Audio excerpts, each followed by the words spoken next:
Elections Alberta has approved and issued a citizens' initiative petition asking Albertans whether to end public funding for accredited independent schools. The province's teacher strike continues as October 27th approaches, with the provincial government suggesting that back-to-work legislation could be forthcoming by that date. Albertans are voting on a new provincial license plate featuring the Strong and Free motto with a tournament-style selection process. Advanced voter turnout fell in Edmonton and Calgary for the upcoming municipal election compared to the last, and the two leading candidates have recently endorsed woke policies throughout their campaign processes. My name's Isaac Lamoureux, your host of the Alberta Roundup, and let's hop into that first story right away. So Elections Alberta has approved a citizen initiative petition that would ask Albertans whether to end public funding for accredited independent schools last Tuesday. The approved question reads, quote, "Should the government of Alberta end its current practice of allocating public funds to accredited independent private schools?" The petition was issued this Tuesday, and organizers now have until February 11th, 2026,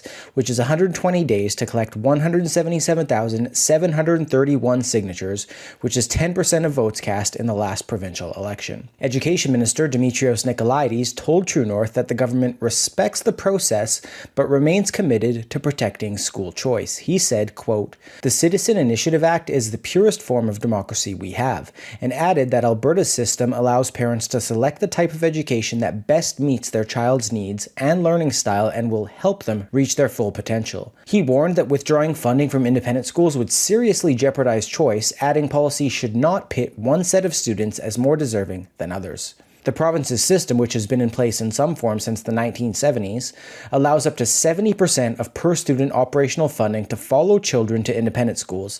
Similar models exist in British Columbia, Saskatchewan, Manitoba, and Quebec. Paige McPherson, the Associate Director of Education Policy at the Fraser Institute, told True North that Alberta's approach gives middle-income families access to options previously available only to the wealthy. She said, quote, "Wealthy families will always have school choice. Policies like this enable families from a wider cross-section of the income spectrum to access independent schools." And she called the timing a cruel irony, given that classroom complexity and overcrowding have been central to the ongoing teacher strike. She said, quote, "Doing anything at this time to reduce diversity in the education system in Alberta is a cruel irony for those children who are only able to access independent schools because of the system of school choice Alberta currently has.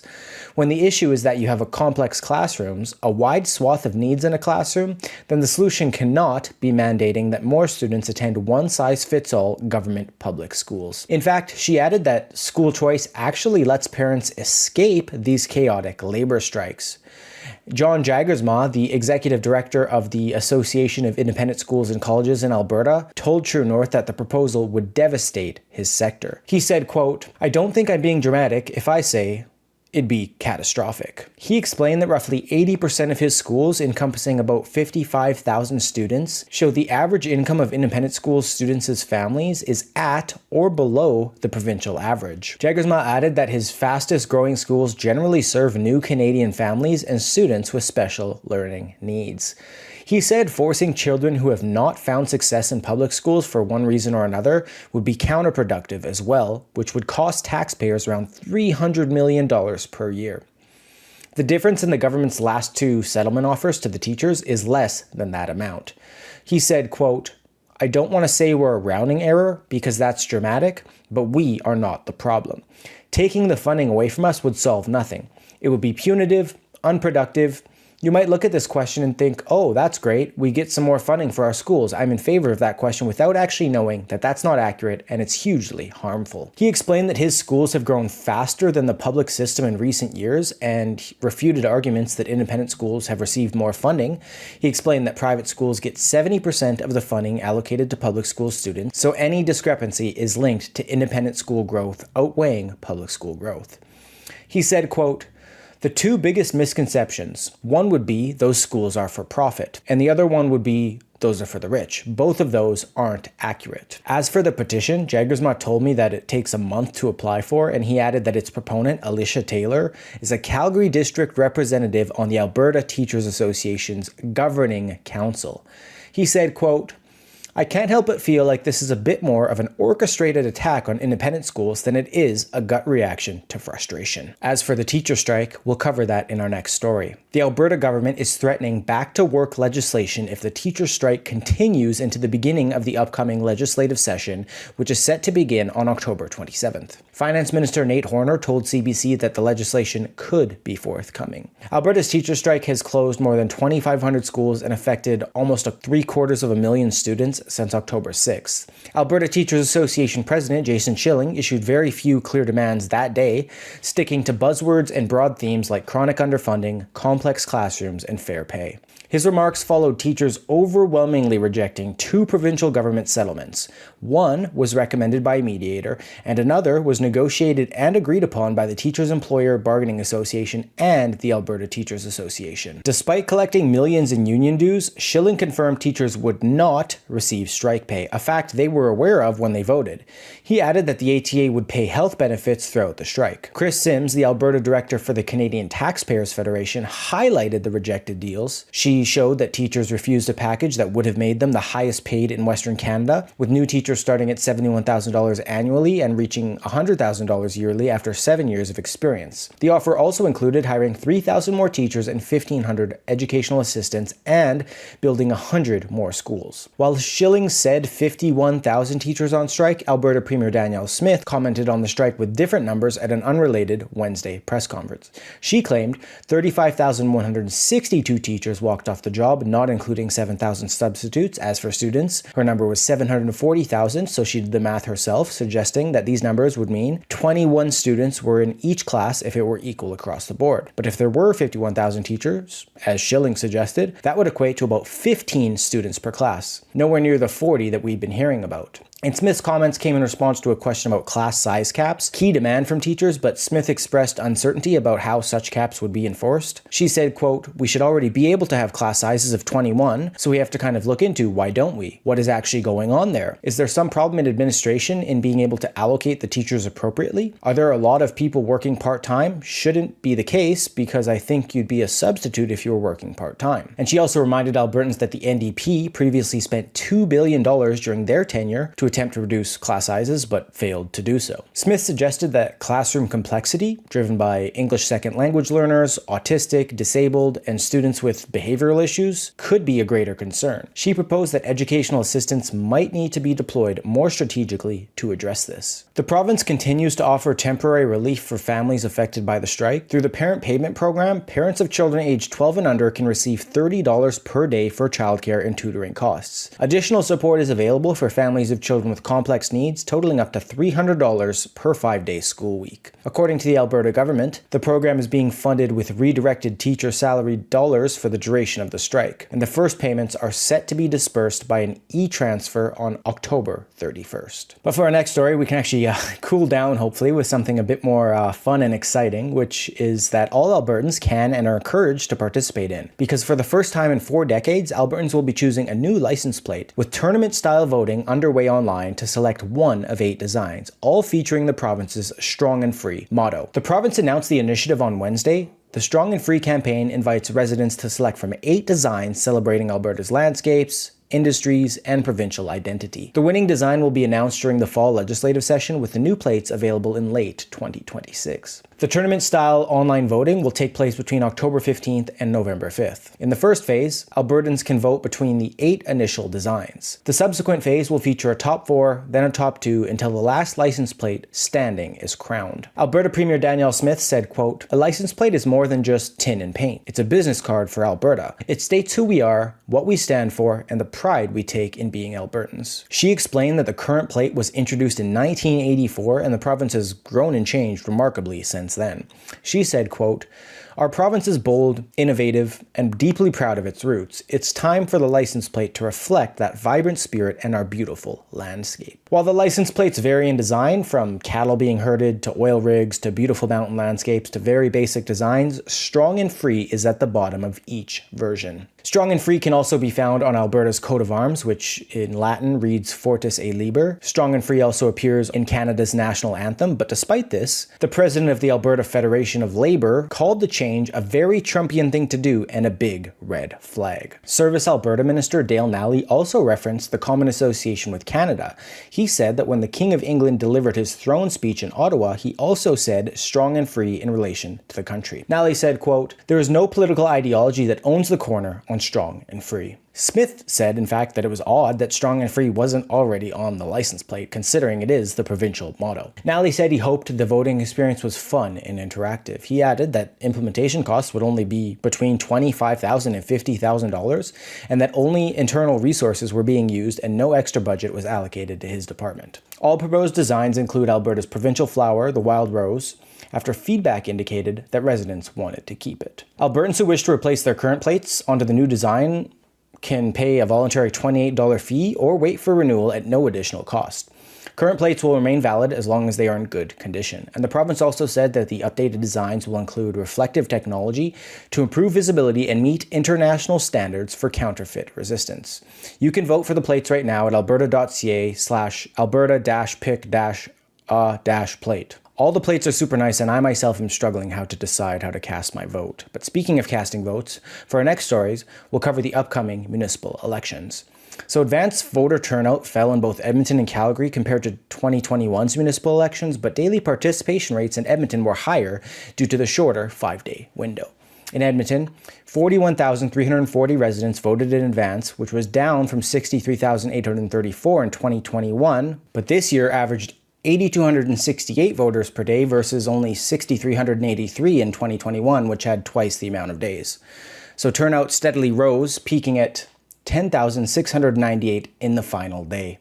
And Edmonton's municipal election last time saw an overall turnout of 37.6%, with just over 230,000 of the city's 629,000 eligible voters casting ballots. And based on the 2021 eligible voter numbers, because the most recent ones aren't yet available, about 6.5% of Edmontonians casted advance ballots this year. However, if the voter base grew similarly to how Calgary's did, because they actually did give their most recent numbers, advance turnout would be closer to about 6%.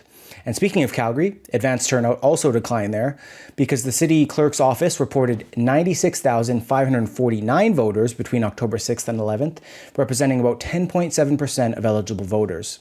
This is down from 141,329 in 2021, which was about 16.7% of eligible voters.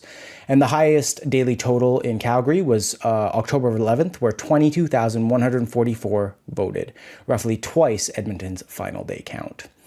But the lower advance numbers come as mayoral frontrunners in both cities make their final push before Election Day on October 20th. And recent polling has shown that Jeremy Farkas leads in Calgary with 27% support, followed by incumbent Jyoti Gondek and Councillor Sonia Sharp, each at 23%. True North, of course, previously highlighted Farkas's advocacy for hate tracking programs, his opposition to Alberta's efforts to enforce a ban on child gender transitions, and other progressive policies. Edmonton polling has showed a wider gap, with Andrew Knack seeing 41% support, followed by fellow councillor Tim Cartmell at 21%. And similar to Farkas, Knack has recently supported various progressive policies, including drug consumption sites, 15-minute cities, and more. So for our next section, we'll just focus a bit more on these woke policies that both the leaders, Knack and Farkas, have pursued. Starting off with Edmonton's frontrunner, Andrew Knack, he faced questions in a recent YegWave online Q&A, where he presented progressive positions on illegal drugs and city density. He defended city density, 15-minute city design, and drug consumption sites. As a reminder, as I said, Knack holds a lead with 41% support. One of the questions focused on the city's new zoning bylaw, which allows 8 units per lot. Knack said he would reduce mid-block infill to 6 units and focus higher density along main streets and transit hubs, calling it thoughtful density. Nearly every single candidate said they would scrap Edmonton's single-use plastics bylaw, calling it costly and ineffective. For example, Omar Mohammed, Tim Cartmell, and Raheem Jaffer each vowed to repeal it outright, while Michael Walters said he would cancel the bag fee but keep broader waste reduction efforts. Knack was the lone candidate to defend the bylaw in principle, reminding Edmontonians that he supported it in 2023, but said that it should be reviewed for results rather than repealed. The Q&A, of course, featured 28 questions in total and can be found on YegWave's X account, and I think their Instagram account too. Candidates were deeply divided over Edmonton's 15-minute city plan. Knack and Walters supported the concept as a way to create compact, walkable neighborhoods and improve affordability. While Mohammed dismissed it as failing in reality and dividing communities, Cartmel opposed 15-minute cities, while Jaffer argued that such neighborhoods develop organically without needed government intervention. When asked about drug use and violence, specifically what programs or interventions the candidates would implement to prevent harm, Cartmel took a shot at Knack. He said, quote, "This isn't the city's job. I'll be a strong advocate here for provincial support, but we cannot put more taxpayer money towards this. Edmontonians are stretched too thin. A Knack government will increase your taxes for this issue." And Knack called for increased funding to prevention programs, bail reform, and family and community support services. He also vocalized his support for drug injection and supervised consumption sites. Walters was less explicit, but he said he had written to the Premier asking the province to expand harm reduction programs. The other candidates opposed the sites altogether. Knack again stood alone when he was discussing his support for bike lanes. He supported continued expansion, arguing they would reduce congestion and improve safety. Mohammed, Cartmel, and Jaffer all called for pause or rollback, citing cost and disruption to drivers, and Walters took a middle ground, saying lanes should exist only where they make sense. But we'll switch over to Calgary's frontrunner now, Jeremy Farkas. Recent polling, of course, has showed him leading with 27% support, followed very closely, though, by incumbent Jyoti Gondek and Councillor Sonia Sharp, each at 23%. But Farkas revealed many of his woke beliefs in an Ask Me Anything thread on Reddit last month, such as supporting hate tracking programs, opposing the province's ban on child gender transitions, and more. When asked about being a fiscal conservative and his support for vulnerable populations, Farkas said his platform included a hate tracking program.